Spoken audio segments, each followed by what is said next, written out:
ఆకాశలింగమై ఆవహించరా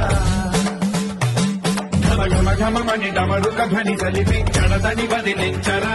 శ్రీవాయులింగమై సంచరించరా అడుగడుగడుగున తన తనువును నిలిచి చలనమే కలిగించరా